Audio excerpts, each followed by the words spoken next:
Halo adik-adik, kembali lagi di channel Yende Storyland.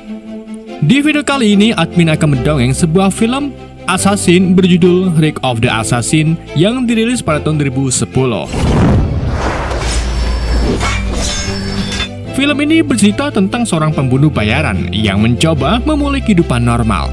Namun, pengkhianatan membuat ia harus kembali menjadi seorang pembunuh. Mampukah sang pembunuh bayaran itu kembali ke kehidupan normalnya? Daripada penasaran, mari kita simak alur ceritanya. Gak bisa bahasa Inggris. Film ini dimulai dari sebuah cerita rakyat, di mana seorang biksu yang mencapai puncak seni bela diri telah meninggal dan dikubur di Gunung Siongar. Namun suatu hari, jasad Monk Body dicuri dan dibagi dua. Konon katanya, barang siapa yang mendapat jasad tersebut akan mewarisi seni bela diri dan menguasai negeri Konoha. Sejak itulah, pertarungan mulai terjadi. Tetapi semuanya berubah saat Serikat Batu Hitam menyerang. Mereka datang ke rumah Menteri Zhang Haoduan guna mendapatkan setengah jasad yang berada di tangan Menteri Zhang. Dengan bantuan anggota Serikat Batu Hitam, Drizzly, Lei Bin, dan sang penyihir, Raja Cahtera sebagai pemimpin serikat berhasil merebut jasad Monk Body dan membunuh Menteri Zhang beserta anaknya Zhang Renfeng. Di tengah kacauan itu, Drizzly membawa setengah jasad kabur dan menghilang tanpa jejak. Beberapa tahun kemudian, seorang wanita bernama Zhang Jing datang ke ibu kota kerajaan guna mencari kos. Sampai akhirnya, Zhang Jing berhasil mendapatkan kos yang diinginkannya.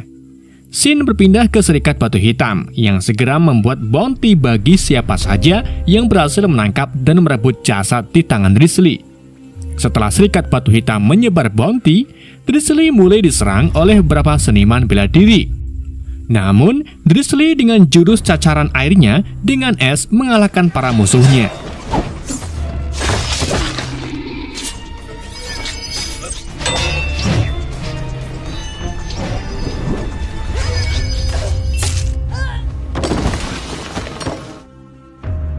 Kemudian, Drizzly pergi ke seorang dokter guna merubah wajahnya. Drizzly ingin merubah wajahnya karena ia ingin menjalani kehidupan normal. Drizzly ingin berhenti menjadi pembunuh setelah bertemu seorang Shaolin yang bernama Bagong. Bagong ini merupakan teman seperjuangan Drizzly. Namun tiba-tiba, Bagong ingin memutuskan pertemanan dengan Drizzly dan berdoa agar Drizzly kembali ke jalan yang benar. Mendengar hal tersebut, Drizzly marah dan berjanji akan membunuh semua orang yang masuk ke dalam kuil milik Bagong. Melihat reaksi Drizzly, Bagong memilih untuk melawan Drizzly. Sebagai seorang teman, Bagong memperlihatkan kelemahan jurus cacaran air milik Drizzly. Dengan 4 jurus milik Bagong, ia sebenarnya bisa mengalahkan Drizzly, tetapi Bagong lebih memilih terbunuh di tangan Drizzly. Sebelum ajalnya, Bagong berpesan dengan senang hati dibunuh oleh Drizzly jika Bagong adalah nyawa yang terakhir dibunuh oleh Drizzly. Bagong juga meminta Drizzly untuk membawa setengah jasad Monk Body ke biksu bernama Wang Xiang, karena tempat tersebut merupakan area aman untuk menyembunyikan jasad Monk Body dari Serikat Batu Hitam. Mendengar cerita menyedihkan Drizzly, Dr. Lee segera mengoperasi wajah Drizzly. Setelah berhasil merubah wajahnya, Drizzly pergi ke Ninjing guna bertemu dengan Wang Xiang.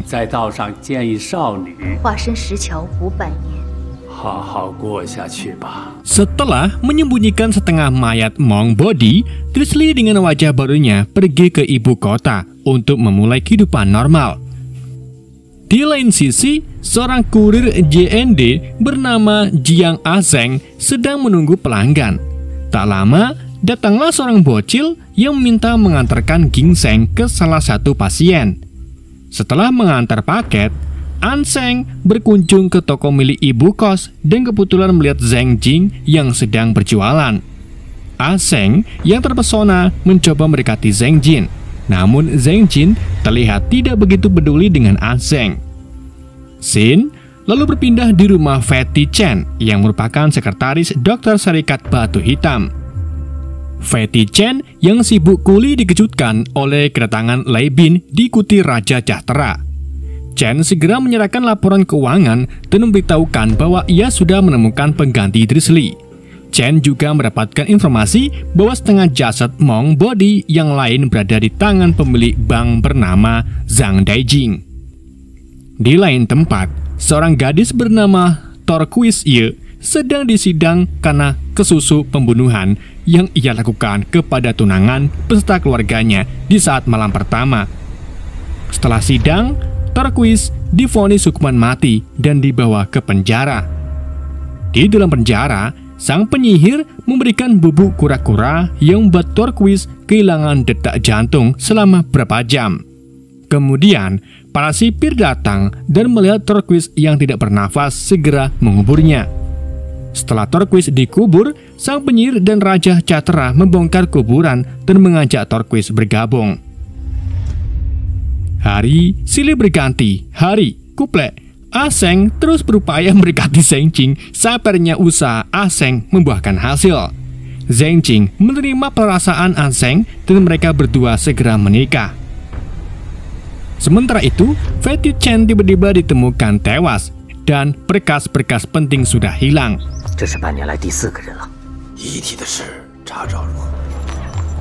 Keesokan harinya, Ah Seng dan Zhang Jing pergi ke bank untuk menabung. Namun tiba-tiba, kelompok Serikat Batu Hitam datang dan segera melumpuhkan para pengunjung yang sedang berada di bank. Kelompok tersebut sedang mencari setengah tubuh Monk Body yang berdasarkan informasi Fatty Chen. Tak butuh waktu lama, para anggota serikat berhasil melumpuhkan semua pengunjung termasuk Ah Seng dan Zhang Jing. Namun, setelah mereka berhasil menguasai bank, mereka tidak menemukan jasad Monk Body. Karena tujuan tidak ditemukan, mereka pun memutuskan untuk membunuh semua orang yang berada di dalam bank tersebut.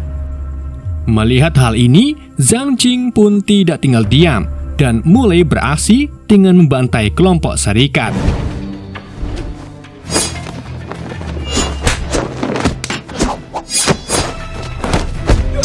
Dengan mudah, Zhang Jing mengalahkan kelompok serikat dan membuat pemimpin mereka terluka. Setelah kejadian itu, Ah Seng dan Zhang Jing tiba di rumah. Zhang Jing mencoba menjelaskan kejadian di bank, namun Ah Seng mencoba menerima Zhang Jing meski Zhang Jing mantan penjahat sekalipun.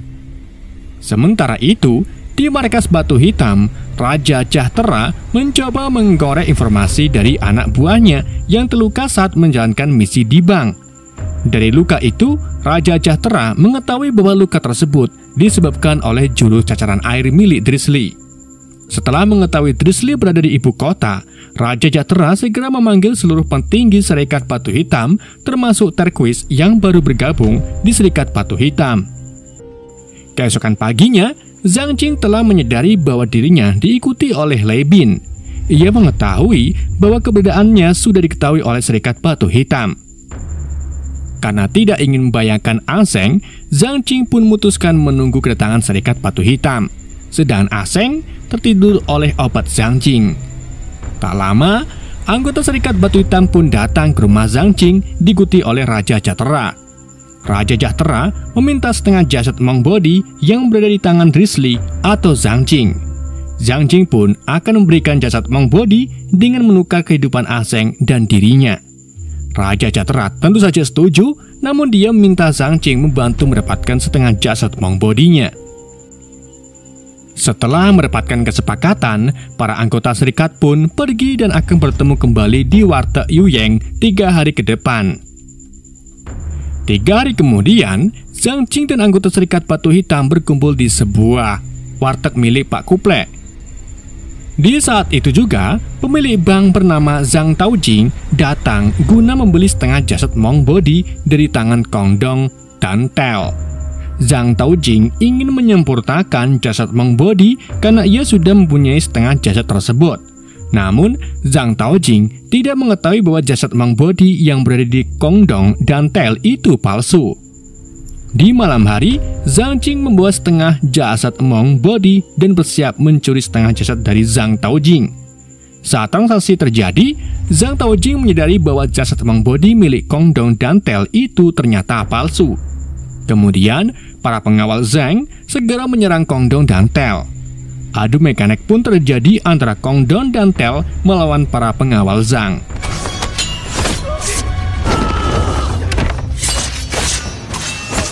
Akibat dari adu mekanik tersebut, Zhang Taojing tewas.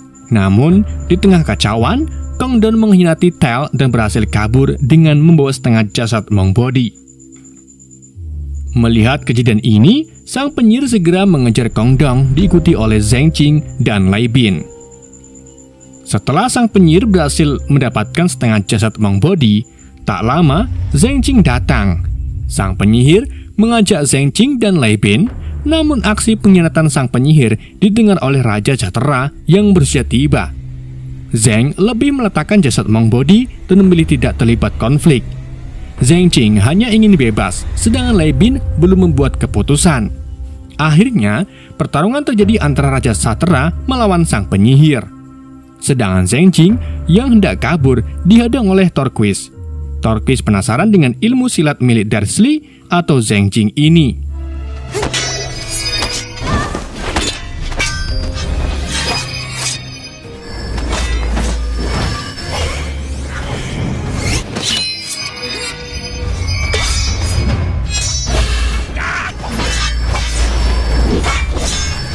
Di tengah pertarungan antara Raja Cahtera dan penyihir, Lei Bin memutuskan memihak Raja Cahtera dan menyerang sang penyihir. Lei Bin juga ikut membantu Turquoise untuk melawan Zhang Qing. Sedangkan Raja Cahtera tak butuh waktu lama mengalahkan Zhang penyihir. Raja Cahtera menghentikan pertarungan antara Zhang Qing yang melawan Turquoise dan Lei Bin. Karena Raja Cahtera tahu bahwa tidak ada yang bisa mengalahkan Dursley atau Zhang Qing. Kemudian, Raja Cahtera menunjukkan 4 kelemahan jurus cacaran air. Adu mekanik kembali terjadi antara Dursley dan Raja Cahtera. Karena jurus cacaran air ini merupakan ajaran dari Kublai, ia pun berhasil mengalahkan Zhang Qing. Zhang Qing yang terluka parah pun memilih untuk kabur. Sesampainya di rumah, Zhang Qing memerintahkan Ah Seng untuk kabur guna menyelamatkan diri. Karena lukanya Zhang Qing tiba-tiba ambruk. Setelah merawat Zhang Qing, Ah Seng lebih memilih menunggu Serikat Batu Hitam. Tak lama, Serikat Lei Bin dan Turquoise beserta anak buahnya pun datang. Sedang Ah Seng dengan santainya mengambil pedang karat dan mulai mengasah pedang tersebut. Melihat tingkah Ah Seng, Lei Bin mulai menyerang. Adu mekanik terjadi antara Lei Bin beserta anak buahnya melawan Ah Seng.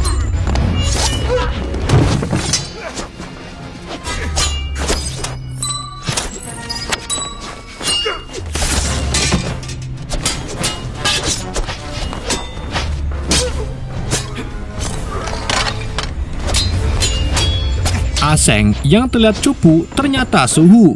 Ia berhasil mengalahkan Lei Bin dan anak buahnya, sedang Turquoise berhasil melarikan diri.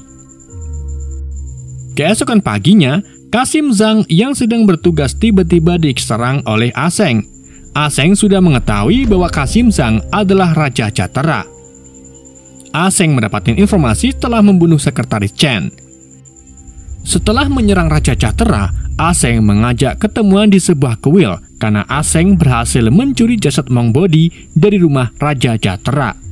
Mengetahui hal tersebut, Raja Cahtera segera kembali ke rumah dan tak lama Turquoise datang untuk minta pengobatan akibat lukanya. Singkat cerita, saat Turquoise dan Raja Cahtera hendak Turquoise menyadari bahwa Raja Cahtera adalah seorang Qasim yang tidak mempunyai terong. Namun Raja Cahtera meyakinkan bahwa ia telah mempelajari teknik Monk Body dari jasad yang baru dipelajarinya. Tapi Turquoise lebih memilih keluar dari serikat. Hal tersebut membuat Raja Cahtera marah dan menangkap Turquoise. Setelah berhasil ditangkap, Turquoise dikubur hidup-hidup. Di lain sisi, Ah Seng menyerahkan Zhang Qing ke tabib Li yang sebelumnya telah mengubah wajahnya. Rupa-rupanya, Ah Seng adalah anak Perdana Menteri yang sempat dibantai oleh Serikat Batu Hitam sebelumnya. Ah Seng berniat balas dendam kepada Serikat Batu Hitam. Sin lalu berpindah ke sebuah kuil di mana Ah Seng sedang mempersiapkan jasad Monk Body. Tak lama, Zhang Qing pun muncul.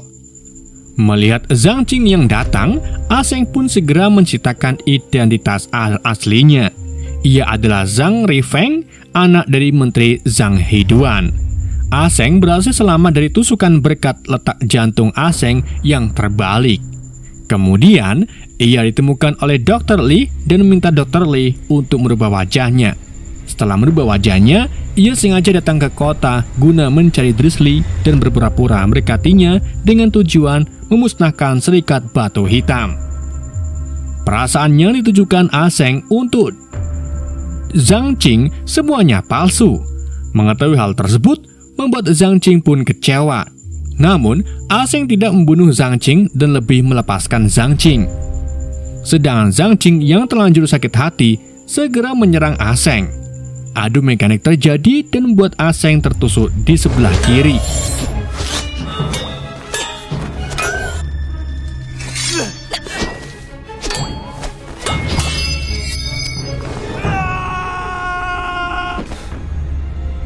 Setelah berhasil mengalahkan Aseng, Zhang Qing menyalakan kembang api guna memberitahukan keberadaannya kepada Raja Cetera. Tak lama Raja Cetera datang. Di sana ia melihat Aseng yang sudah tertusuk pedang miliknya. Tiba-tiba Zhang Qing muncul. Singkat cerita, Zhang Qing rekal-rekal dan mengejek bahwa Raja Cetera tidak punya terong. Mendengar hal tersebut, Raja Cetera marah. Adu mekanik kembali terjadi, namun lagi-lagi Zhang Qing belum bisa mengalahkan Raja Cetera.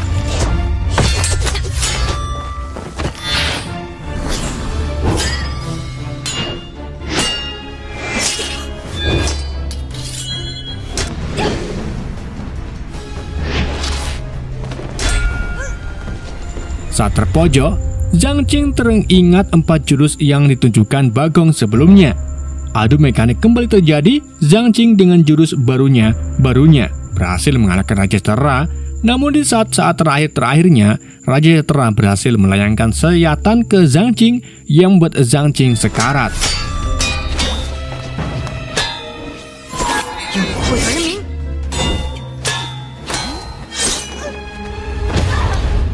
Setelah pertarungan usai, Zhang Qing yang terluka parah menghampiri Aseng yang sedang turu.